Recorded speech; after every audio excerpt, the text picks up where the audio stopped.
So tuloy na po natin ngayon mga kapatid ang ating series. Anong pamagat ng ating series?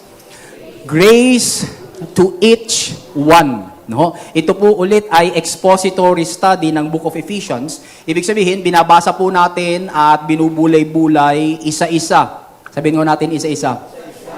Alin? Yung 155 verses po ng aklat ng Ephesians. Ano po? Ito po yung liham ni Pablo sa mga taga-Efeso. Now, tapos na po tayo, mga kapatid, sa chapter 1 at pumasok na po tayo sa chapter 2. Nasa 1 to 10 na po tayo ng chapter 2. Ano ho? Pero bago po yon, para maidugtong po natin sa ating mga kaisipan, tapos para maging kagamit-gamit din po sa ating mga bisita, magkaroon lang po muna tayo ng short summary ng chapter 1. Ano po? Ano po yung chapter 1? Ito po ay tungkol sa dalawang bahagi. Una, ito po ay tungkol sa pagpupuri ni Pablo dahil sa katubusan o kaligtasan ng mga taga-Efeso. So, yun po yung praise for redemption. Doon po natin makikita sa chapter 1 verses 1 to 14. Bakit naman nagpupuri si Pablo sa redemption na meron po ang mga taga-Efeso at sa redemption, kaligtasan na meron po tayo? Because redemption, letter A, is planned by the Father. It was planned by the Father. Makita po natin ito sa verses 1 to 6. But it was purchased by the Son. Ang bumili po ay ang anak. Plinano ni Ama, no? Tapos binili po ng anak 7 to 12 na kanyang dugo. Napag-aralan na po natin yan. Tapos right now, kung sumampalataya ka na kay Kristo, it is being preserved for you by the Holy Spirit. So verses 13 and 14. Po? At dahil po sa redemption, mga kapatid, nag-pray si Pablo. Yun po yung ikalawang bahagi. Prayer for revelation. Kasi pag sumampalataya ka na kay Kristo, maganda na mabuksan ang iyong diwa, mabuksan ang iyong kamalayan sa kung sino ka na kay Kristo. Kaya si Pablo nag-pray po for revelation. Sabi niya na kayo ay mapuspos ng kapahayagan ng Espiritu ng Diyos para malaman ninyo God's person, God's plenty, God's power, and so much more. Amen mga kapatid? Hindi na po natin kailangan ng dagdag na pagpapala. Sabihin mo nga sa katabi mo, hindi mo na kailangan ng dagdag na pagpapala. Bakit kapatid? Ay pinagpala ka na. Sabihin mo sa katabi mo, nasa iyo na kasi lahat. Amen mga kapatid? Nasa iyo na kasi lahat. Hindi po sinasabi ni Brother Allen kay Sister Steph na, Steph, pakasalan mo ako. Araw-araw. Hindi mga kapatid, isang beses lang po naganap ang pagpapakasal. Amen mga kapatid? At once na ikaw ay napakasalan na, ikaw ay kasal na hanggang-hanggang. Ang isa po sa inyo ay kunin at sunduin ni Lord. Hindi po yung may gano'n yung may kutsilyong si kamatayan. No, si Lord po, no, susunduin po tayo. And so, hindi mo na kailangan, kapatid, na magsabi sa iyong asawa na pakasalan mo ako kasi kasal ka na. Yun na yung estado mo. At ganun din, hindi rin po natin kailangan kay Lord na paulit-ulit na magsabi, Lord penge, Lord penge, Lord penge. Bakit? Sapagkat ikaw ay pinagkalooban na ni Lord ng lahat ng bagay. Kaya ang kulang na lang po sa atin is revelation. Kapahayagan na, ay, meron na pala ako. Naalala po natin, mga kapatid, yung example natin dati, yung asong hinahabol yung kanyang buntot. Kaninong buntot yung hinahabol ng aso? Kanya. Natanong nyo na po ba, mga kapatid, kung ba't hinahabol ng aso yung kanyang buntot? May nagtanong na? Wala, hindi natin alam kung ba't niya hinahabol yung kanyang buntot. No, tapos marirealize niya, kakahabol niya doon sa kanyang buntot. Sabi niya, akin pala ito. Hinahabol niya sa kanya pala. No, parang ganoon din po sa atin. Dati habol tayo ng habol sa mga pagpapala, yung pala dahil sa tinapos na gawa ni Kristo sa krus, sa atin na. Kaya ang kailangan na lang yung kamalayan, maagising ka sa katotohanan na lahat ng bagay ay pinagkaloob na sa iyo. Tanong mo sa katabi, sige, palapakan po natin si Lord. Hallelujah! Kaya pag-pray po natin, revelation. Tanong mo yung katabi mo, nagising ka na ba? Gising na gising ka na ba, kapatid? Alam na alam mo na ba na ikaw ay pinagpala na? Amen, mga kapatid? Praise God. No? Tapos, pasok po tayo sa chapter 2. Ito naman po yung short summary ng mga pinag-usapan na natin sa chapter 2. Una, mga kapatid, yung posisyon natin individually bilang mga Kristiyano. Ano po ba ang posisyon natin individually sa chapter 2, verses 1 to 10? Una, nakita po natin, tinuro po ni Pastor Rodel, yung ating old condition, that we were dead to God. Bakit po tayo dead to God? Dahil sa ating mga pagkakasala, dahil sa ating mga kasalanan, dahil po sa ating sinful nature, tayo po ay dead to God. Last time, kung nandito po kayo, pinag-usapan po natin, tinuro po sa atin ni Pastor James, yung ating pangalawang condition, which is a new condition. Ano po yung new condition natin, mga kapatid? Is that we are alive to God. Kaya yung katabi mo ngayon, kapatid, alive to God na yan. And mga kapatid, tignan mo nga yung pagmumuka ng alive to God. Yan. Alive to God, ha? Baka mamaya kasi pumasok po kayo din. Ano po? Hindi po, mga kapatid. Alive na po tayo kay God. At once na alive na po tayo kay God, mga kapatid, dapat nakangiti na po tayo. Amen, mga kapatid? Buhay, yes, dumadaan sa pagsubok. Yes, dumadaan sa pressure. Yes, dumadaan sa kung ano-ano mga suliranin. But we are alive to God. That is our new condition, and kailanman, hindi na yun mababaliktad. You will never be dead to God again. Bakit? Sapagkat ikaw ay buhay na, ikaw ay bago ng nilalang. Ano po? So yan po yung una, the Christian's position individually. Pasok po tayo ngayon sa susunod, the Christian's position corporately. Hindi lamang po individual na tindig natin sa harap ng Diyos, kundi pag-usapan po natin kung ano po yung tindig natin bilang kabuuan na body of Christ. Ano ang tingin sa atin ng Diyos, mga kapatid, ngayong tayo ay binuhay na ng Panginoon. Ano po? Ito po, makikita po natin itong araling ito sa chapter 2, verse 11, hanggang doon sa chapter 3, verse 13. No? Hindi naman po yan ang pag-aaralan natin ngayon. Dahil diyan nakapailalim yung ating pag-aaralan ngayon. No? Therefore, sabi doon sa chapter 2, verse 11 to 22, remember that formerly you who are Gentiles by birth and called uncircumcised by those who call themselves the circumcision, which is done in the body by human hands, remember that at that time you were separate from Christ, excluded from citizenship in Israel, and foreigners to the covenants of the promise, without hope and without God in the world. Verse 13, but now, in Christ Jesus, you who once were far away have been brought near by the blood of Christ. For he himself is our peace, who has made the two groups one, and has destroyed the barrier, the dividing wall of hostility. Verse 15, by setting aside in his flesh the law with its commands and regulations, his purpose was to create in himself one new humanity out of the two, thus making peace. 16, and in one body to reconcile both of them to God through the cross, by which he put to death their hostility. He came and preached peace to those who were far away, and peace to those who were near. 18, for through him we both have access to the Father by one Spirit. Consequently, you are no longer foreigners and strangers, but fellow citizens with God's people and members of God's household, built on the foundation of the apostles and the prophets, with Christ Jesus himself as the chief cornerstone. In him, in Christ, the whole body is joined together and rises to become a holy temple in the Lord. And in him, last verse, you two are being built together to become a dwelling in which God lives by His Spirit. Kung napansin po natin, mga kapatid, mula po doon sa verse 11 and 12, dalawang beses pong binanggit yung word na remember. Remember. Kaya pag-usapan po natin ngayon, mga kapatid, ang isang grace message na pinamagatan po nating Total Recall.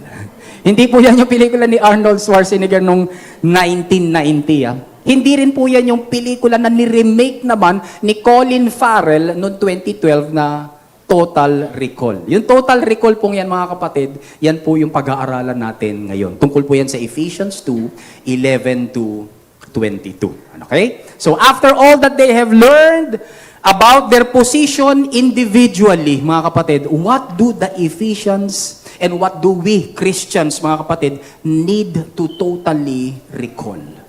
Ano ang atin pong, mga kapatid, dapat na alalahanin? Ano ang hindi natin dapat kalimutan? Ready na ho kayo, mga kapatid? Tatlo lamang po ito. Number 1, we need to totally recall what's former. What's former. So sa verses 11 to 12. Sa Tagalog, kung ano ang nakaraan. Kumbaga po sa pintor mga kapatid, gumuguhit po si Pablo ng isang larawan kung paano po nabuo ang body of Christ mula po sa hindi magkasundong Hudyo at Hentil. Magkaaway po kasi sila. Ano po? Kaya nagpipaint po ng picture si Paul paano nabuo yung church mula doon sa dalawang grupong yon. And he wanted the Ephesians, mga kapatid, to not forget, letter A, the divisions of the past. Ano yung hindi nila dapat kalimutan? Ano yung dapat nilang laging maalala? The divisions of the past. Bakit po? Anong sabi ng verse 11? Sabi doon, therefore, remember, ayun na yung total recall. Ano yung aalalahanin niyo mga kapatid? Remember that formerly, dati, yun yung past. You who are Gentiles by birth. Sino po rito mga kapatid ang Hudyo? Taas kamay. Hudyo. Ang Hudyo pala ay 4'8 lang. Ano? Sino po rito ang Hentil? Yan. Pag ikaw ay Hentil, hindi ka Hudyo. So therefore, kung hindi ka taga-Israel, lahat ng hindi Israel, Hentil. So tayo pong lahat na hindi po tayo pinanganak sa Israel at wala kang dugong Hudyo, ikaw ay Hentil. Okay? So sabi po doon, therefore, sabi ni Paul, remember that formerly, kayo mga taga-Efeso, you who are Gentiles by birth, and called uncircumcised by those who call themselves the circumcision. Sino daw po tumatawag sa mga Hentil na uncircumcised? Ay, di, yung mga circumcised. Sino po itong mga circumcised na ito? Yung mga Hudyo.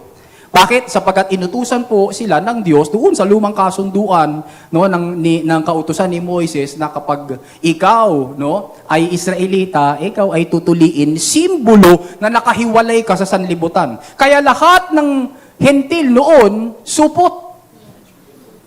Ang tuli lang, Hudyo.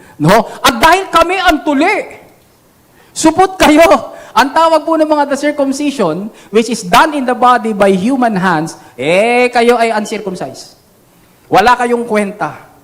Wala kayo sa amin. So Paul was reminding the Ephesians, and Paul is reminding us, dahil nakikibasa tayo ngayon sa aklat ng Efeso, mga kapatid, of their past. Nung nakaraan po nila, and yung incredible transformation na na-experience po nila bilang mga Hentil nang sumampalataya na po sila kay Kristo. Sa pamamagitan ng paglingon sa nakaraan. Sabihin mo natin, paglingon sa nakaraan. Ipinagdidiinan po niya yung division that once existed between the Jews and the Gentiles. The divisions of the past. Ang mga Hudyo na bayan ng Diyos bilang mga physically circumcised, itinuring po yung mga sarili nilang ibang-iba at hiwalay sa mga uncircumcised na Hentil. Hindi po bahagi sa covenant ng Diyos. Kaya po, malupit ang tingin ng mga Hudyo sa mga Hentil. Alam po ba ninyo mga kapatid na ang isang lalaking Hudyo, ang prayer ng isang lalaking Hudyo ay ganito, Lord, salamat po, hindi po ako babae. Lord, salamat po, hindi po ako Samaritano. Lord, lalong salamat po na hindi ako Hentil. Pero mga kapatid, yun ang prayer mo. Kung lalaki ka, ang prayer mo, Lord, salamat, hindi ako babae. Bakit? Wala bang kwenta ang babae? Kaya nung panahon po kasi nila mga kapatid, maliit po ang tingin sa mga babae, maliit po ang tingin mga kapatid sa Samaritano, lalo na pinandidirihan ang mga Hentil. Ano po? Kaya po, sabi ni Pablo, lingunin niyo yung inyong divisions of the past. Totally recall it. Alalahanin ninyo. Next, Paul also wanted the Ephesians to not forget, letter B, the devastations of the past. Hindi lamang ninyo dapat alalahanin yung dibisyon, yung pagkakahati ng Hudyo at Hentil. Dapat din yung alalahanin yung mga kapahamakan na meron kayo sa buhay ninyo dahil hindi kayo Hudyo. You are devastated people. Kaya sabi doon sa verse 12, remember, ayun na naman, that at that time, ano yung time na yun mga kapatid? Yung formerly. Sa verse 11. Remember that at that time, nung kayo ay pinanganak ng mga hentil. Sabi doon, you were separate from Christ. Ito na yung mga devastations. Ito na yung mga kapahamakan na meron sila. You were excluded from citizenship in Israel. You are foreigners to the covenants of the promise. You are without hope. You are without God in the world. No? So pansinin po natin. Sabi po ni Pablo, you are separate from Christ. Tanong, sino ba si Kristo? If you are separate from Christ, what are you also separated from? Kasi kung si Kristo ang kaligtasan, and you are separate from Christ, therefore you are also separated from what? Salvation.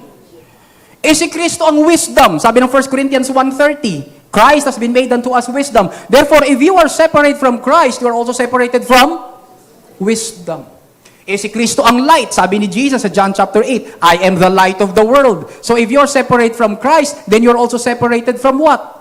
Light. Ay di mananatili ka na lang sa dilim. Is that devastating, mga kapatid? Nakakalungkot po ano ho. If you are separated from Christ, then you are separated from holiness. And because He is the Prince of Peace, you are separated from peace. Wala kang kapayapaan. You are separated from satisfaction. Kaya habang nandito ka sa mundong ito, maghahanap ka ng mga satisfaction mo sa kung saan-saan. At sa kung kani-kanino para lang masatisfy yung uhaw ng iyong laman. Because you are separated from Christ. If you are separated from Christ, then you are separated from truth. Because sabi ni Jesus Christ, I am the way, the truth, and the life. No? And if you're separated from Christ, of course, you're separated from life. And for so much more. Kaya sabi ni Pablo, ito yung devastations of the past. You are separated from Christ. Pero hindi lang yun. Hindi lang po sila Christless. They were also countryless. Bakit? Sabi doon, you are excluded from the citizenship in Israel. Wala kayong identity. Wala kayong country. Wala kayong pagkakilanlan. At hindi lang po sila Christless, hindi lang po sila countryless, sila po ay covenantless. Sabi po doon, you are foreigners to the covenants of the promise. Wala sila pang, mga kapatid, na relasyon sa Diyos. Sapagkat kung wala kang covenant, wala kang promise ng Diyos. At kung wala kang promise ng Diyos, wala kang blessing ng Diyos. Ganun po tayong mga hintil, mga kapatid. Wala po tayong covenant. Hindi po natin kilala ang Diyos. Kaya pansinin po natin kung saan tayo pinagpupulot ng Panginoon nung iligtas niya tayo. Kung sino-sino at kung ano-ano ang sinasamba natin. Tama po, mga kapatid? Sumasamba po tayo sa kahoy, sa bato, sa simento, sa bakal, sa kung saan-saan, mga kapatid. Dadamitan po natin para masabi lang, ang ganda ng sinasamba ko. Tapos may dadaan sa inyong kalsada, nagtitinda po, buhat-buhat po yung kanyang tinitinda. Tapos sabi, bilhin mo, pinabibili sa'yo, yung mamaya-maya lang ay sasambahin mo na. Okay ba yun, mga kapatid? Bakit tayo ganun dati? Sapagkat wala po tayong relationship kay God. Salamat na lang sa Panginoon na niligtas tayo ng Diyos. Amen? Palakpakan nga po natin si Lord. Hallelujah. We were hopeless. Sabi doon, you are without hope. Wala kayong pag-asa, ibig sabihin, wala kayong, mga kapatid, na ground for looking forward to better times. Wala kayong pwedeng asahan sa banda-banda riyan, gaganda ang buhay ko. Hindi mo pwedeng sabihin yun kung ikaw ay hintil. Bakit? Sapagkat wala kang pag-asa. Hindi mo pwedeng sabihin, bale, aayos din ang buhay ko. Hindi pwede. Gaya ng ginagawa natin ngayon dahil nasa atin na si Kristo. Tama, mga kapatid? Pero nung tayo po, wala pang Kristo, sinong pag-asa mo? Yung nililigawan mo. May pag-asa ba ako? Busted pa nga tayo. Wala pa nga. Sino po pag-asa natin, mga kapatid? Wala. Bakit? Because we are also without God. Paano ka magkakaroon ng pag-asa? Gentile by birth. You are without God. Ibig sabihin, wala kang connection sa Creator, wala kang connection sa Father. You have no evidence of His favor. You have no assurance of His love. You have no hope of dwelling with Him. You are without God. What a devastating life. And sabi ni Pablo, huwag niyong kalilimutan. Totally remember, totally recall yung pagkakahiwalay niyo ng mga Hudyo at Hentil. At dahil Hentil kayo, ito yung klase ng buhay ninyo. You had a devastating life.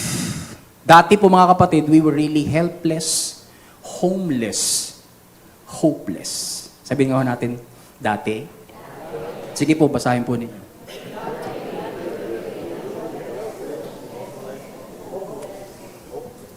Helpless, homeless, hopeless. Tayo pong lahat mga kapatid ay dapat na inaalala yung mga dakilang katotohanan ito. At baka kasi madulas po tayo sa apathy. Hindi po ito yung kanta ni Rosie tsaka ni Bruno Mars. Ay, ibig sabihin po ng apathy, kawalan po ng pagpapahalaga. Pag hindi mo inaalala yung luma mong pinanggalingan, baka ikaw kapatid ay mawalan ng pagpapahalaga at iwan mo yung una mong pag-ibig gaya ng mga ginawa ng Ephesians.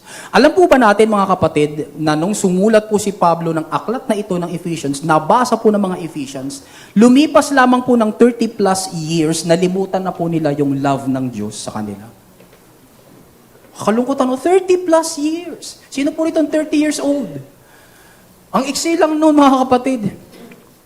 Sinulatan ka at nalaman mo gaano kang iniibig ng Diyos, tapos after 30 plus years, nalimutan mo na ang pag-ibig ng Diyos. Kaya nga po ito na yung nakakalungkot na sinabi ni Jesus sa kanila sa Revelation chapter 2 verses 4 to 5. Sabi doon, "Yet I hold this against you," sa church po ng Ephesus. "You have forsaken the love you had at first. Consider how far you have fallen. Repent or change your mind and do the things you did at first. If you do not repent, I will come to you and remove your lampstand from its place." Nung binabasa po natin ito, nasa mixture pa po tayo, nakakapanginig to. Bakit? Sapagkat pag binasa po ito ng mixture, sabi, "Ay, naku, nakalagay doon. If I do not repent, Jesus will come and remove His lampstand from its place." Ako, baka mawala yung kaligtasan ko. Pero madali po mga kapatid, sapagkat kung aatras lamang po tayo sa Revelation chapter 1 verse 20, yung lampstand po mga kapatid symbolizes the church.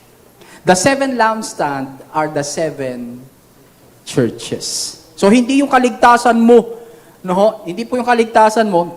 In this context, ang lampstand po sinisimbolize ng church. Jesus was speaking about the potential loss of the church's influence. Potential loss nung presence nung church, nung effectiveness nung church doon sa kanyang community. Kung hindi siya babalik sa kanyang first love. What is the first love?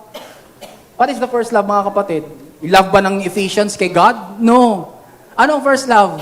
Love ni God sa atin. Sapagkat siya ang unang umibig sa atin. You see, kapag nalimutan mo na ang Diyos ang unang umibig sa iyo, kapatid, you are going to be reduced into serving. Maglilingkod ka na lang kasi parang hahabulin mo yung pag-ibig ng Diyos. Hindi mo alam, siya pala ang unang umibig sa iyo.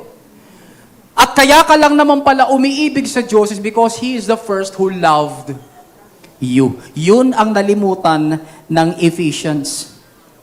Nalimutan po nila mga kapatid, yung focus on the Savior, napunta po sila, ang focus nila napunta po sa serving. Tanong mga kapatid, nalilimutan ba ni God ang paglilingkod mo? Hindi. Alam ba ni God, kapatid, pag nag-serve ka? Alam ba ni God pag nagkaloob ka sa kanyang gawain? Kahit hindi naaalalaman ng iba? Amen mga kapatid? Alam po ni God. Tingnan niyo po, sabi po doon sa verses 2 and 3. Revelation. I know! Sabi ni God. Ano yung alam ni God? Your deeds. I know your hard work and your perseverance. I know kung paano mo iniingatan ang iyong holiness. I know that you cannot tolerate wicked people. That you have tested those who claim to be apostles but are not. And have found them false. Ano pa? You have persevered and have endured hardships for my name and have not grown weary. Alam po ba ni God yung paglilingkod natin? Yes. Eh bakit po ang daming Kristiyano, tila ba parang nagpapa-epal kay God? Tila ba nagpapapansin lagi? Lord, nag-serve ako ha. Lord, umattend ako ha. Lord, nag-pray ako ha. Lord, nag-evangelize ako ha. Lord, nag-share ako ng gospel ha. Na para pagang hindi alam ni God. Sabi mo sa katabi mo, alam ni God. Kaya nga mag-concentrate na lang po tayo mga kapatid sa pagkilala kay God. Bakit? Sapagkat kung tunay mong kilala si God, magsiserve ka? Yes. Sasabihan ka pa? Hindi na. Kasi kilala mo si God eh. At dahil si God nakatira sa'yo, siya nagdidikta ng buhay mo. Siya nagpapatakbo ng buhay mo. Kaya magugulat ka na lang sa mga kapatiran na nakakaunawa na love sila ni God.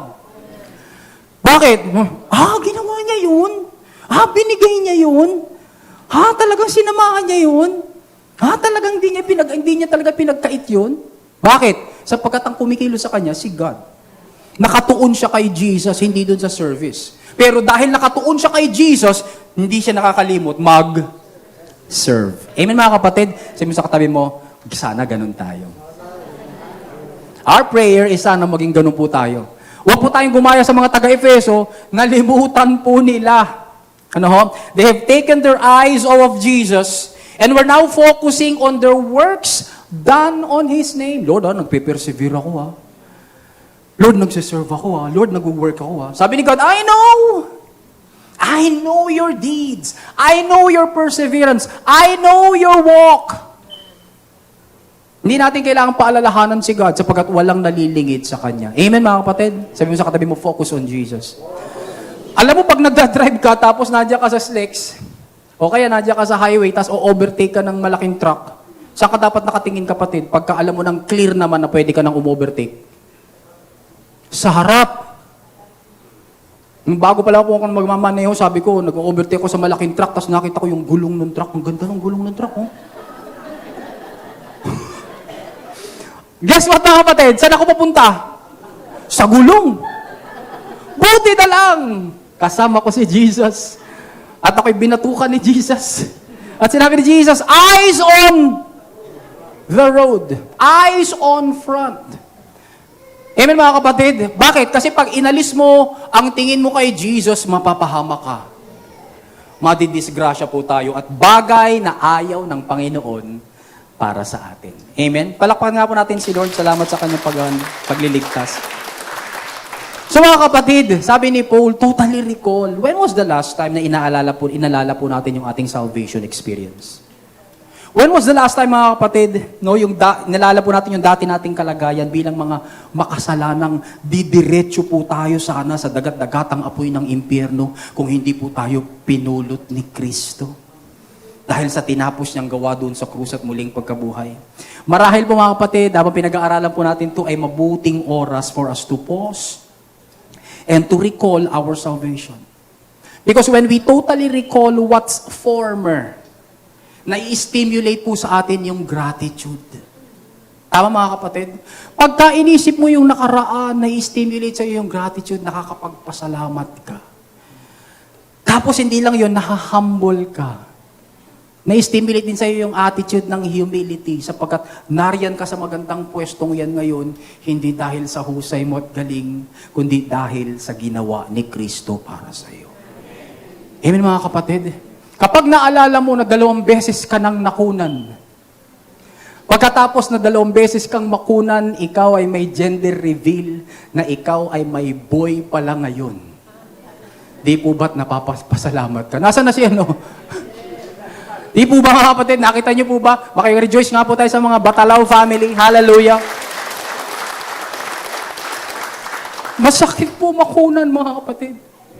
Yung mga nawalan po, yung mga nakunan, nakaranas po rito mga kapatid, masakit po mawalan.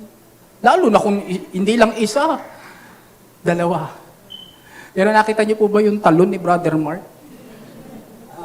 Tapos gumagano pa siya. Hinahalikan si God. Why? Ano ang na-stimulate sa'yo, kapatid, nung lingunin mo ang 2 beses na nakuna ng asawa mo, pero ngayon pinagkalooban kayo ng Diyos, ng isang lalaking sanggol. Ano na-stimulate sa'yo, kapatid? Gratitude. Gratitude and humility. Lord, thank you. Salamat po, kaloob mo po ang sanggol na ito. Amen mga kapatid? And bawat isa po sa atin mga kapatid, meron pong kwento ng ganon. Na kapag lilingunin mo yung dati mong kalagayan, tapos titignan mo yung katayuan mo na ngayon, wala kang ibang masasabi kundi, thank you, Jesus. Thank you, Jesus. Amen po mga kapatid? Sa church na nga lang po natin, nung nagsisimula pa lamang po tayo, ilan po rito mga nakadalo pa po kayo doon sa, kapag nirerentahan po natin yung maliit na room, isa sa mga rooms doon sa provincial dormitory. Tapos kapag biglang may gagamit ng provincial dormitory ng room, marami po silang gagamit, mawawalan po tayo ng space. Sasabihin sa amin, doon na lang po kayo sa corner, doon po sa may ano. Tapos ano po bang corner? So dala-dala po namin yung maliit naming Casio na keyboard na may scotch tape. Dala-dala po namin yung karaoke. Tapos, isi-set up namin doon. Buksan mo nga yung ilaw. Walang ilaw eh. Paano natin masasaksak yung karaoke? Ay, paano natin masasaksak yung ano? Buti nilang ang nakikinig pa lang noon 10, 15. Ngunit nandun po yun. Sa maliit na room na yun. Naalala mo, boy? Tapos lumipat din po tayo sa isang maliit na bahay sa Don Ramos. Nakwento ko na po ito sa inyo, pero kinikwento ko lang po kasi lumilingon po tayo sa nakaraan. Nakatabi po ng vulcanizing shop na para makapasok ka doon sa church, kinakailangan meron ng tatak ng sapatos mo na langis dahil dumaan ka na sa vulcanizing shop. Tapos nagpunta po rin po tayo dyan sa isa sa mga pinuntahan din po natin, yung Quiet Stream. Nakwento ko na po sa inyo mga kapatid, na naglilinis po tayo ng Sabado, pero pagdating ng Linggo, nakahambalang na po yung mga brief at maong na pantalon na isang linggong ginamit ng mga manggagawa. Nakasampay na po doon. Ay magagawain na. Ang dami pa po mga kapatid, pero nasaan po tayo ngayon? Hallelujah! Hallelujah! Yung ba dahil sa galing mo? Yung ba dahil sa husay natin? Hindi po mga kapatid. It is because of the grace of God. Amen mga kapatid? Biyaya lang po ng Diyos. Kaya kung lilingunin din po natin yung dati nating pagkatao noon, hindi dahil dahil parang i-condemn ang sarili natin, kundi para ma-stimulate lang mga kapatid, yung attitude ng humility, yung attitude ng gratitude. Wala na pong mas mag-uudyok pa ng pasasalamat. Pagpapakumbaba at pagsamba sa isang naligtas na makasalanan, kundi ang lumingon sa napakalalim na hukay ng kapahamakan na pinagkunan sa Kanya ng Diyos. At wala siyang ibang pwedeng sabihin kundi, Lord, thank you. Salamat po, kinuha mo ko sa hukay ng kasalanan. Kinuha mo ko, Panginoon, sa luma kong pagkatao. Pinatay mo yung luma kong pagkatao at binigyan mo ko ngayon ng bagong pagkatao. At ngayon, ako ngayon ay iyon ng anak. I thank you, Lord. And I am humbled by your goodness in my life. Amen, mga kapatid. Kaya, purihin po natin siya magpakailanman. The Ephesians, and tayo po mga Kristiyano, mga kapatid, today, need to totally recall Roman numeral number 1. What? What's former? Kung ano po ang nakaraan. Pero may pangalawa. We also need to totally recall what's finished. Kung ano na ang natapos. Amen? Bakit? Kasi, pag na-recall mo kung ano nang natapos, you're going to be settled. Kasi tapos na eh. Amen? Wala nang babalikan. Pag sinabi po natin, tapos na yan. Ibig sabihin, permanente na yan. Hindi na yan pwedeng baliktarin. Pag-usapan nga po natin yan mga kapatid, verses 13 to 18. Ang mga tinapos na gawa ni Kristo para sa bawat sawasampalataya sa Kanya ay permanente na at hindi pwedeng baliktarin. Ano-ano po itong mga ito mga kapatid? Share ko po sa inyo 3. Letter A, association. Association. Sa Tagalog, kaugnayan. Tapos na po ito mga kapatid. As far as kaugnayan with God is concerned, nangyari na po yung from far to near. Sino po yung dating far? Tingnan niyo po, sabi po doon sa verse 13. But now, in Christ Jesus, you, kayong mga Gentiles, who once were far away. Ano yung dati nating kalagayan, mga kapatid? Far away, have been what? Brought near by the blood of Christ. Nalaman na po natin, mga kapatid, na tayo mga hintil, tayo mga Hindiyudyo, dati po tayong malayo. Nasa labas po tayo ng kaharian ng Diyos. Kaya nga po sabi sa verse 12, we were helpless, homeless, no? And we were hopeless. Nasa kaharian pa naman po ng Diyos ang pabor, ang pagpapala, ang biyaya, ang blessing, tapos wala ka dun. Tapos malayo ka. Nasa kaharian pa naman yun ng Diyos. You see, the phrase far away is the Greek adverb makran. Ano po yung makran, mga kapatid? It means at a distance. It means remote, malayo. It means alien. Yung makran also refers to a spiritual or relational distance, such as being far from God. Nakita na po natin yan kanina. We were without God. We were far from understanding. Yung makran is also the same word na ginamit, mga kapatid, upang ilarawan yung far away distance nung prodigal son sa kanyang tatay. At nung bumabalik na po yung prodigal son, ang description po ng Bible, and so when the son was far away, what is that? Makran. Ano pong ginawa ng ama, mga kapatid, nung malayo pa po yung prodigal son, nakita po niya yung prodigal son, ang ginawa ng ama? He ran. Kaya nga po na-invento yung kantang, When God Ran.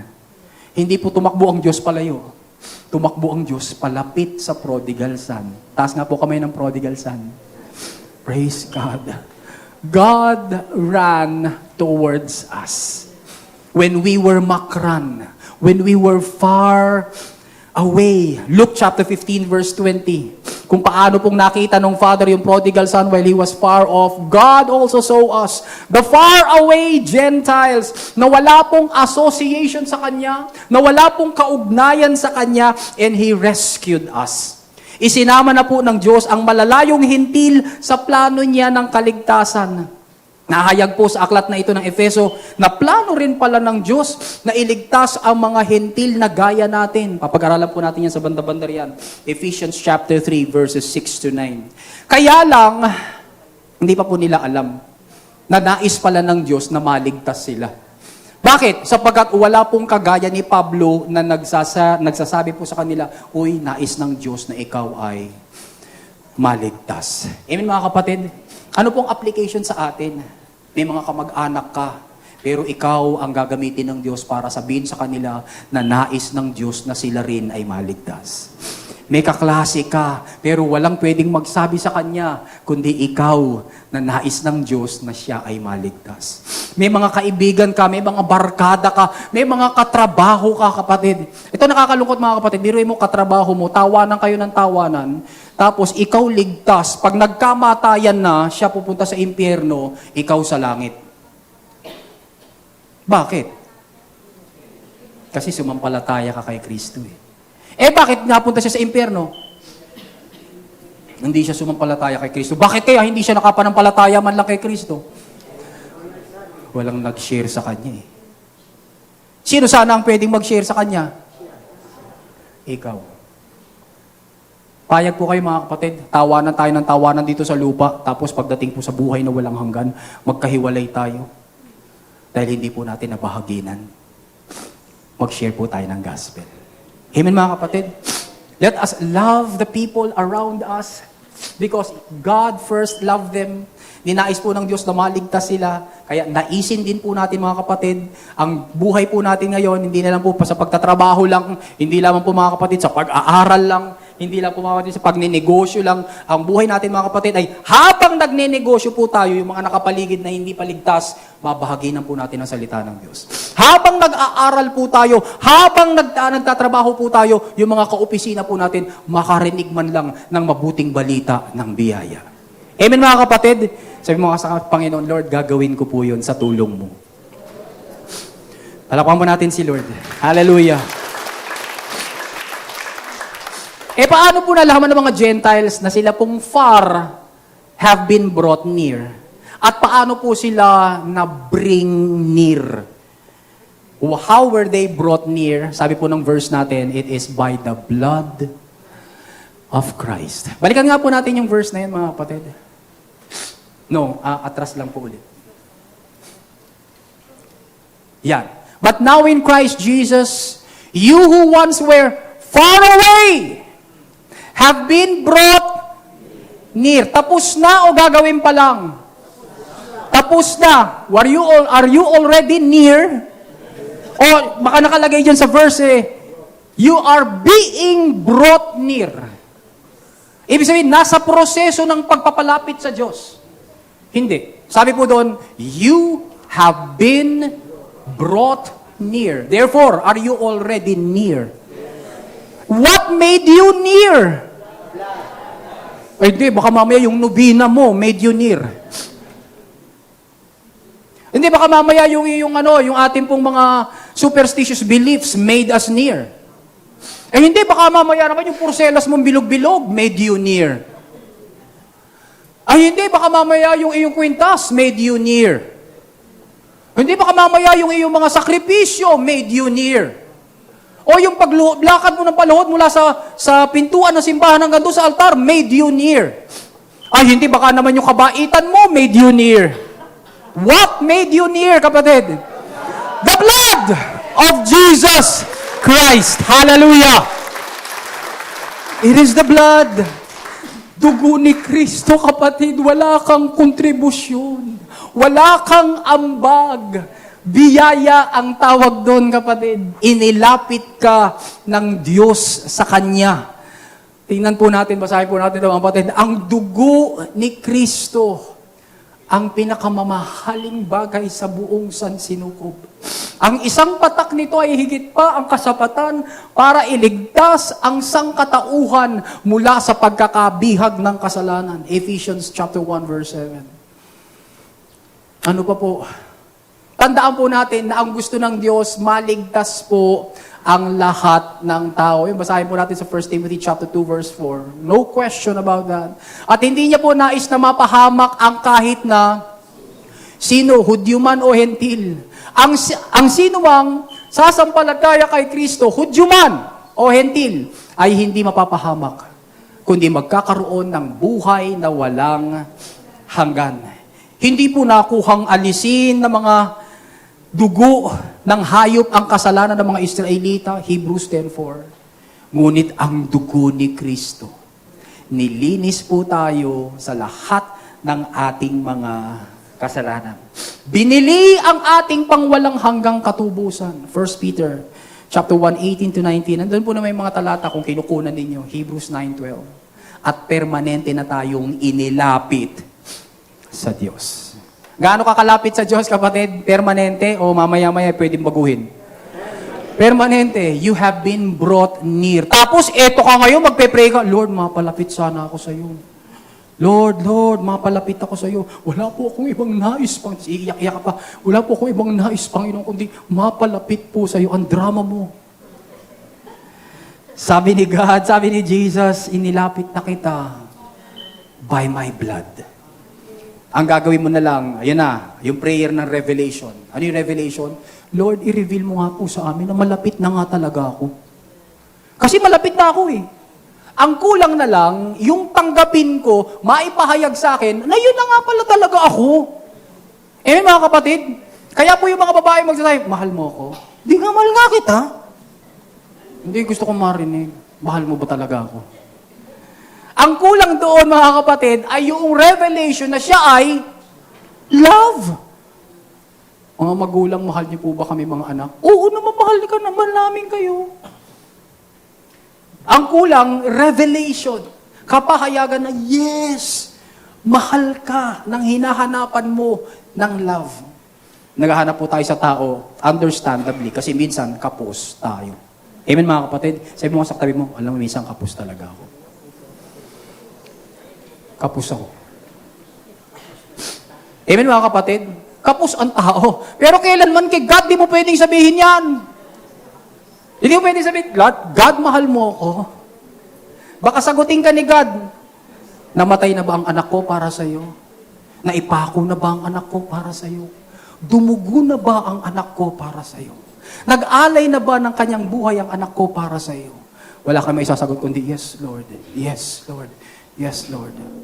But God demonstrates His love towards us in this, that while we were still sinners, Romans 5:8, Christ died for us. Anong proof pa ang kailangan mo, kapatid, para sabihin mong, Lord, yes, mahal mo nga talaga ako.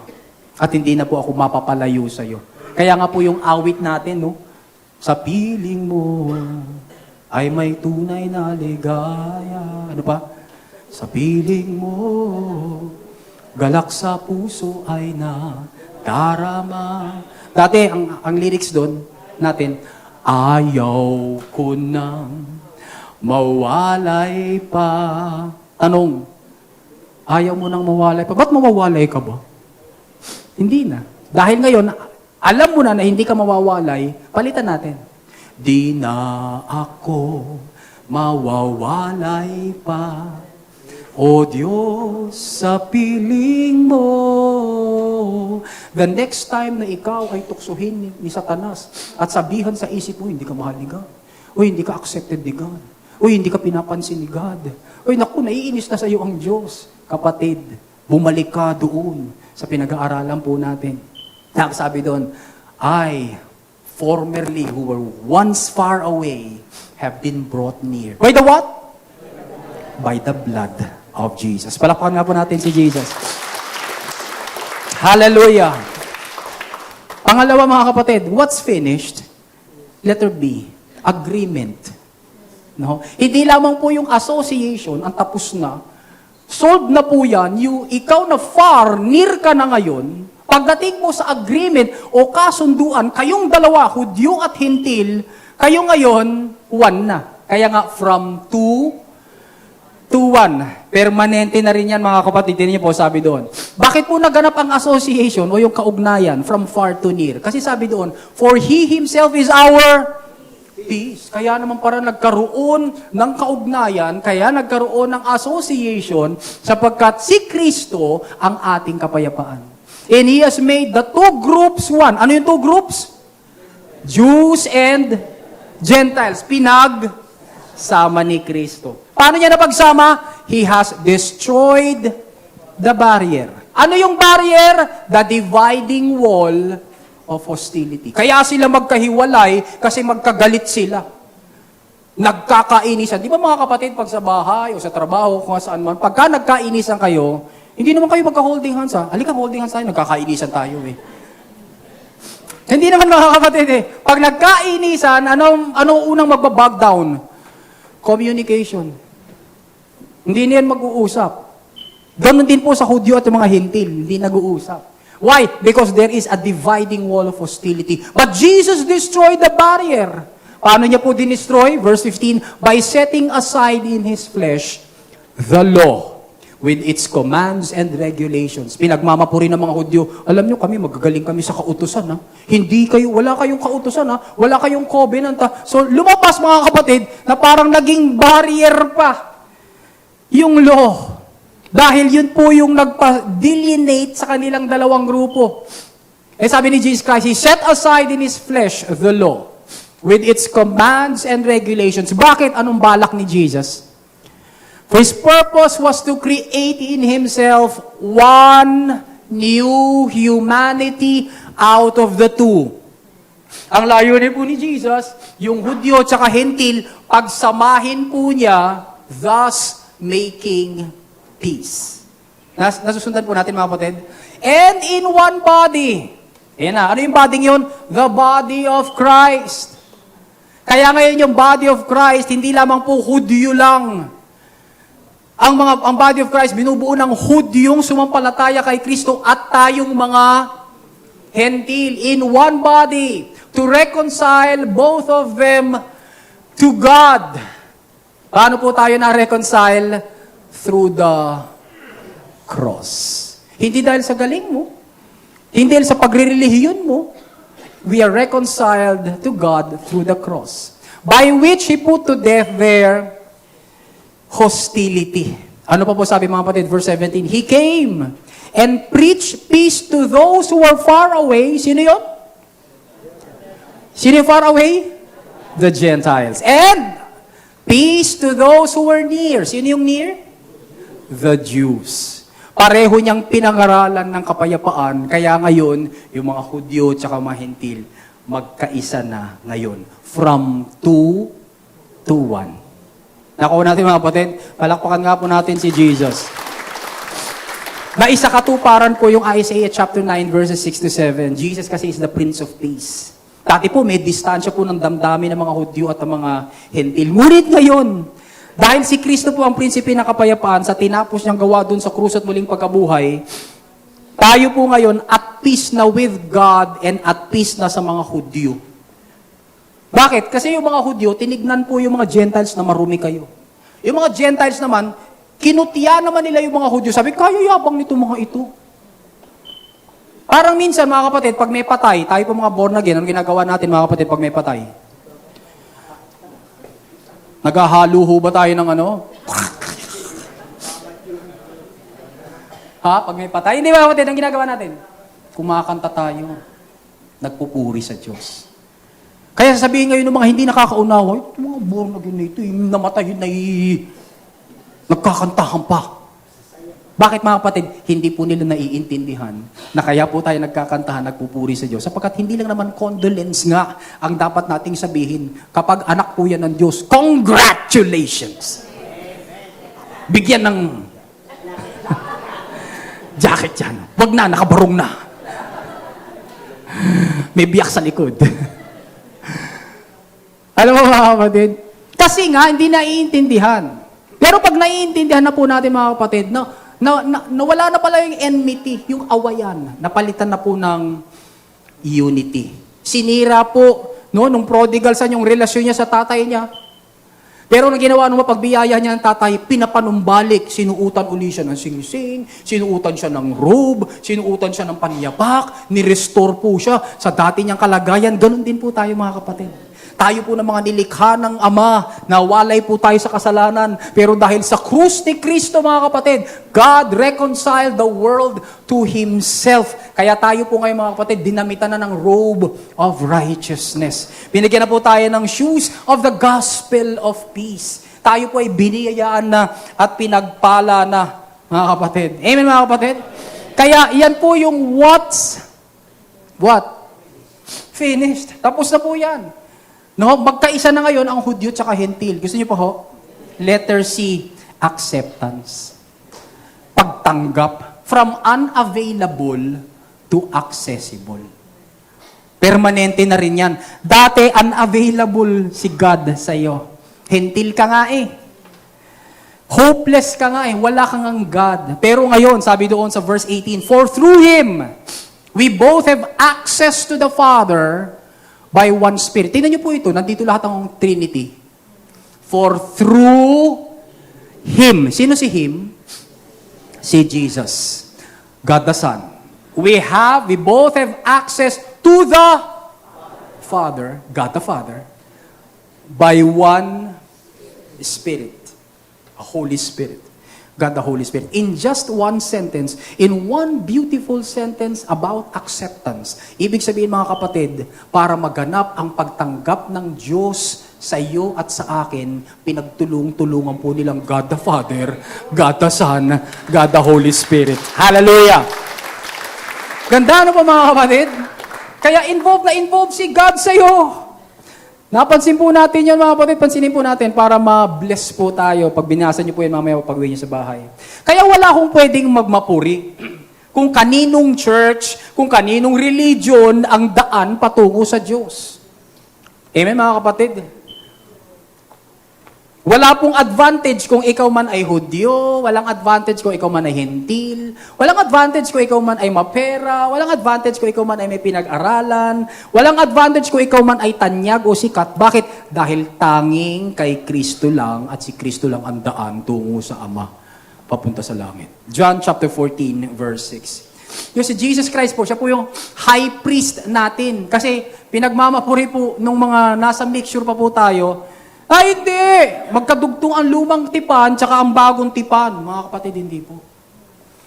Sa lumang tipan, ang saserdote po nila, tao, namamatay. Sa lumang tipan, ang mga saserdote po nila, galing po mga kapatid sa tribo ni Levi, ni Liway. Doon po sa lahi ni Aaron. Pero dito po sa bagong tipan, ang saserdote po natin, si Kristo. Mula sa tribo ng Huda. So, magkaiba po ng tribo. Kaya po, kapag pinagpipilitan mo, Kristiyano ka na, pinagpipilitan mo pa na magpasakop sa lumang kasunduan, di bumabalik ka na naman doon sa mga saserdoting namamatay. Samantalang eto na nga sa bagong tipan, may bago ka ng saserdote at sabi ng salita ng Diyos, itong saserdote mo hindi namamatay. Amen mga kapatid? Kaya hindi po magkadugtong yung Old Covenant tsaka yung New Covenant. Tingnan niyo po, napalitan na eh. Hebrews 7:12 sabi doon, for when the priesthood is changed, nabago ba ang priesthood? Nabago na ba mga kapatid? No. The law must be changed also. So napalitan na po yung priesthood, hindi na po under doon kina Levi, under na po kay Jesus dito sa New Covenant. Kaya po ang saserdote po natin, si Kristo, hindi po siya namamatay. At dahil hindi siya namamatay, tinisabi sa Romans 5:1-2, kaya't iyamang tayo'y itinuring ng matuwid. Matuwid ka na? O pinatutuwid pa lang? Matuwid na. Sino nagturing sa'yo na matuwid ka na? Ang Diyos, siguro panahon na rin para ituring mo sarili mong matuwid ka na. Amen mga kapatid? Kasi gagaling ka pa ba naman kay God? Sabi na nga ni God, tinuturing na kitang matuwid. Ikaw na lang, papayag ka ba? O ituturing mo rin ba yung sarili mong matuwid? So nagre-renew na naman tayo ng isip. Prayer for revelation. Sabi doon, yamang tayo itinuring ng matuwid.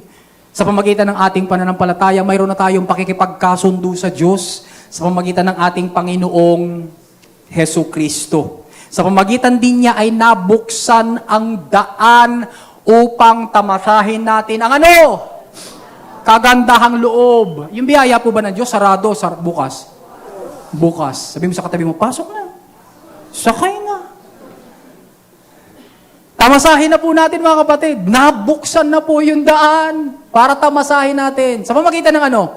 Ng pananampalataya. See, will you believe na bukas na ang daan? Will you believe that you're already blessed? Will you believe that you're already graced? It is up to you mga kapatid. Amen? Kaya sabi po doon, ito sa pamagitan ng pananampalataya. And then, ano pa pong sabi doon? Dahil dito ay nagagalak tayo dahil na rin sa pag-asang makikibahagi tayo sa kaluwalhatian ng Diyos. So what do we need to totally recall? Number 1, what's former? Kung ano nakaraan. Number 2, what's finished? Kung ano ang natapos. Ang bilis Roman numeral number 4 yan Yan po ang bagong Roman numeral. Praise God. Tao lang. Roman numeral number 3. What's furnished? So verses 19-22, kung ano ang naipagkaloob. Ano naalala niyo mga kapatid pag naririnig niyo yung furnished? Pag nagpapa-makeup ka pa, sasabihin mo, fully furnished Yung ba sinasabi natin mga kapatid pag nagpapa-makeup tayo? O so pag ginagamit yung fully furnished, bahay, may apartment, may bahay, may space. Mga kapatid, ito po yung ibig sabihin ng fully furnished. Means something is equipped with everything it needs. Wow. Ganda, no? So, bumibili ka ng apartment, bumibili ka ng condo, bumibili ka ng space, bumibili ka ng kung ano. Pag sinabing fully furnished na yan, therefore, that thing is already equipped with everything it needs. Kaya, kandyan na yung furniture, appliances, items, lighting fixtures, etc. Kung ano-ano pa. Pati kalat, gusto mo. Fully furnished. At ganun pong ginawa sa atin ni God. Na kailangan, huwag natin malimutan. Sabi mo sa katabi mo, you are fully furnished. Hallelujah! You are fully, sige, palapakan po natin si Lord. You are fully furnished. Anong appliances na nilagay ni Lord sa iyo? Letter A, citizenship in God's nation. sa bayan ng Diyos, ikaw ay, dinaanan na po ito ni Pastor James, kaya hindi na po natin, Consequently, you are no longer foreigners and strangers or aliens. But what? Fellow citizens with God's people. Hallelujah. Kaya tayo po ngayon, tayo po ay mga citizens ng nation ni God. Ginamit po ni Pablo yung phrase na no longer para ipagdiinan po yung dramatic change na nangyari sa buhay ng Ephesians at sa lahat po ng sumampalataya kay Kristo. Namatay na po yung lumang pagkatao, Romans 6:6. Si Kristo na po yung nananahan sa atin, Galatians 2:20. Alam na po natin to, nire-review natin. Hindi na po tayo mga alipin, kundi mga anak na ng Diyos, Galatians 4:7. Pinipilit po kasi mga kapatid na maliitin ng dyablo ang ginawa ng Diyos sa mga buhay natin at pinaniniwala tayo na, hindi ka pa naman nabago. Kita mo nga yung ugali mong yan. Hindi ka pa naman talaga nabago. Hindi ka naman talaga inayos ng Panginoon. Ngunit nung oras po mga kapatid na umuo tayo kay Kristo, nagbago na po ang lahat. Ngayon po, hindi na po tayo walang Diyos. Tayong mga hentil ay hindi na malayo kay God. Tandaan natin mga kapatid, wala pong Christians on probation. Saan po ginagamit yung on probation? Sa trabaho. Okay, nag-apply ka, okay? Do not call us. We will call you. Tapos pag tinawag ka na, pag kinausap ka na, ano mangyayari? Okay, on probation ka muna, hindi ka muna kagad Pag ikaw ay on probation, kapatid, babantayan ka nila. Ang matindi nun, tetestingin ka pa nila. Para malaman kung kaya mo yung trabaho. Salamat sa Diyos, sa kaharian ng Diyos, walang trabaho. May ministry, pero wala kang pagtatrabahuhan. Kaya walang Christian on probation. Hindi sinabi ni God sa akin na, okay Anthony, noong April 24, 1985, 8:30, nung ikaw ay na-born again, tignan ko, hindi ka muna Christian hindi ka muna Christian. On probation ka. Tetestingin ko muna kung kaya mong maging Kristiyano. Titingnan ko kung kaya mo na ipamuhay ang pagsunod kay Kristo.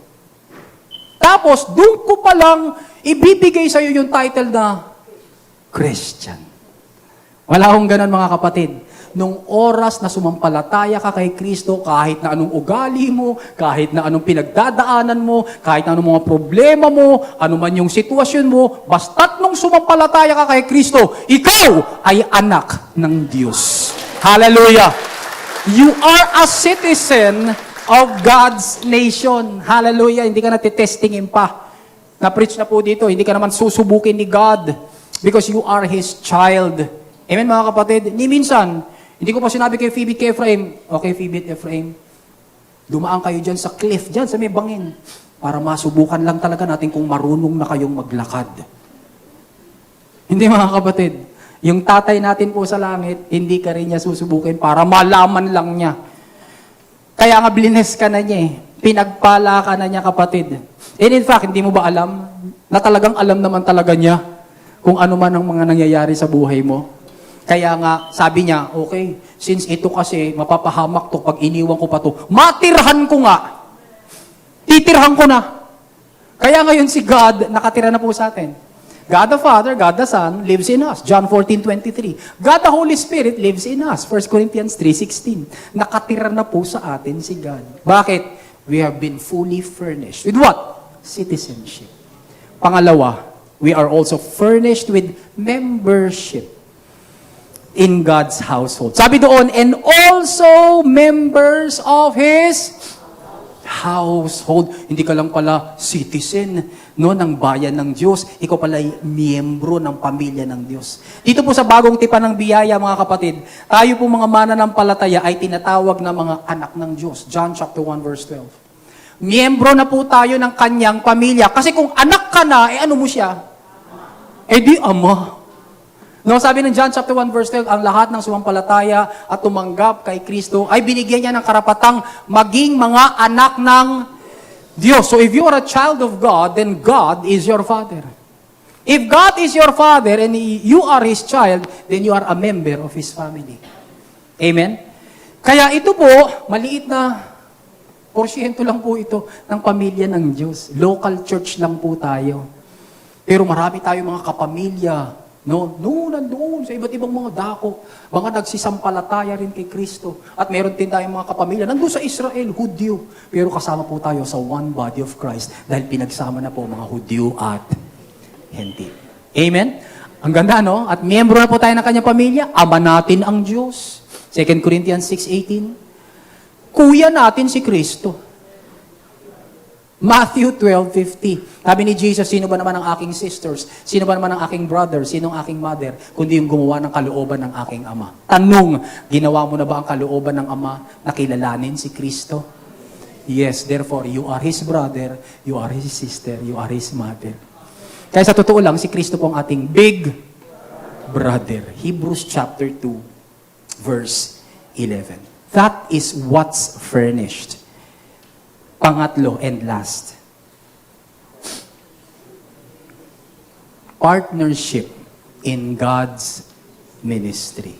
So hindi lamang po tayo finurnish ni Lord ng citizenship, pati membership, permanente na po yan mga kapatid. At ngayon, ginawa niya po tayong partner. Sabi doon, built on the foundation of the apostles and the prophets, with Christ Jesus Himself as the chief cornerstone, sabi doon, in Him the whole building is joined together and rises to become a holy temple in the Lord. In Him, you, kayo Ephesians 2, are being built together to become a dwelling in which God lives by the Spirit. Sabi po doon, no, you too, kayo mga Ephesians, are being built together. Together with whom? The Jews. To become a dwelling in which God lives by His Spirit. What a privilege mga kapatid na gawin po tayong partner ng Diyos sa Kanyang paglilingkod. Sa Kanya pong ministry sa mga huling araw na ito. No? Yung pong templo sa Jerusalem, tinayo po yun ng tao. Pero ito po, membership, ito pong citizenship, ito pong partnership with God sa Kanyang ministry, si God po ang nagtayo. Kaya wag po nating ipagkamali, mga kapatid, na ang mga apostol at saka yung mga propeta ang foundation ng ating ministry. Ang foundation po ng ating ministry, si Jesus. Sabihin mo natin si Jesus. Kasi may nauuso po ngayon, wala na silang ibang binanggit kundi si Pablo. Si Paul. Mga kapatid, si Paul po, ginamit din lang ng Panginoon para po mailatag yung foundation ng ministry.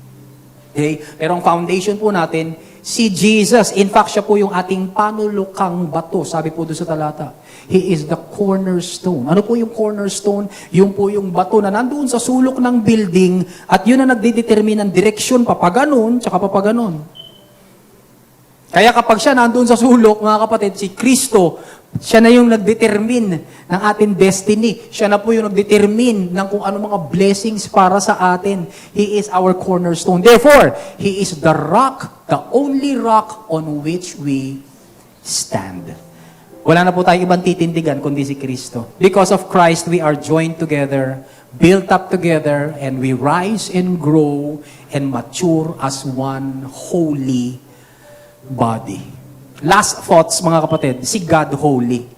Ibig sabihin, mga kapatid, kung holy si God, buo siya. Hindi siya kulang. Kumpleto siya. Perpekto siya. God does not lack anything. When you say God is holy, He is unbroken. He is undamaged. He is unfallen. He is completely complete. He is wholly self-sufficient and the picture of perfection. Sino nakipag-isa kay God? Tayo. Dahil sa pakikipag-isa natin kay God, tayo rin ay 100% holy. Kaya pansinin ninyo mga kapatid, kinuha po ni Jesus yung sira-sira at bulok nating buhay at ipinagkaloob sa atin yung kanyang buo at magandang buhay. For this reason, ang tawag sa iyo, holy. Ano mga talata natin yun? Dami. Ayan o. Christians are a holy priesthood. We are a holy nation. Ayan yung talata. We are God's holy temple. We are the Lord's radiant and holy bride. We are sanctified or holified by God the Father, God the Son, God the Holy Spirit. That's what's furnished. Kompleto na po tayo mga kapatid. Wala na ho tayong kulang. And now God is inviting us to be His partners in this saving ministry upang yung mga unholy pa, yung mga wasak-wasak at sira-sira pa ang buhay, magamit po tayo ng Diyos para maakay po natin yung mga ang tao'y sira-sira pa, wasak-wasak pa, damaged, fallen, kulang-kulang. Akayin po natin sila kay Kristo para sila rin maging holy kagaya ni Kristo. Payag ka kapatid? Partner ka ba ni God?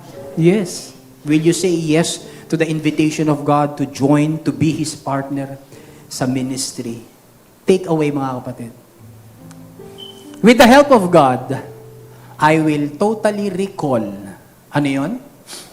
What's former, what's finished, and what's furnished because of the completed work of Jesus. Kung nakuha po ninyo, palakpakan po natin si Lord. Hallelujah! Thank you, Jesus! Salamat po, Panginoon. Lord, selyuhan niyo po, Panginoon, ang mensaheng ito sa aming mga puso. Medyo mahaba po, Panginoon, pero alam po namin, kayo naman po ang aming teacher. Kayo po ang aming maestro. At kayo po magpapaalala ng ano bang bahagi, Lord God, sa mensaheng ito na lalo po naming ikalago. We renew our minds according to the truth na natutunan po namin. And Lord, salamat po for protecting and preserving these truths in our heart in Jesus' name. Kapatid, sumampalataya ka na ba kay Kristo? Kilalanin mo ang Panginoon. Sampalatayanan mo si Kristo. Sabihin mo, Panginoong Jesus, ako'y isang makasalanan. Sumasampalataya ako sa iyo. Nagtitiwala sa tinapos mong gawa sa krus at muling pagkabuhay. Tinatanggap kita na aking Panginoon at tagapagligtas. Mula ngayon, ako ngayon ay ligtas. Hindi dahil sa aking kabutihan, kundi dahil sa iyong kabutihan. Salamat po sa pangalan mo, Jesus. Amen. Amen and amen. Ihanda po natin ating mga puso, mga kapatid. Pagpipira-piraso po tayo ng tinapay.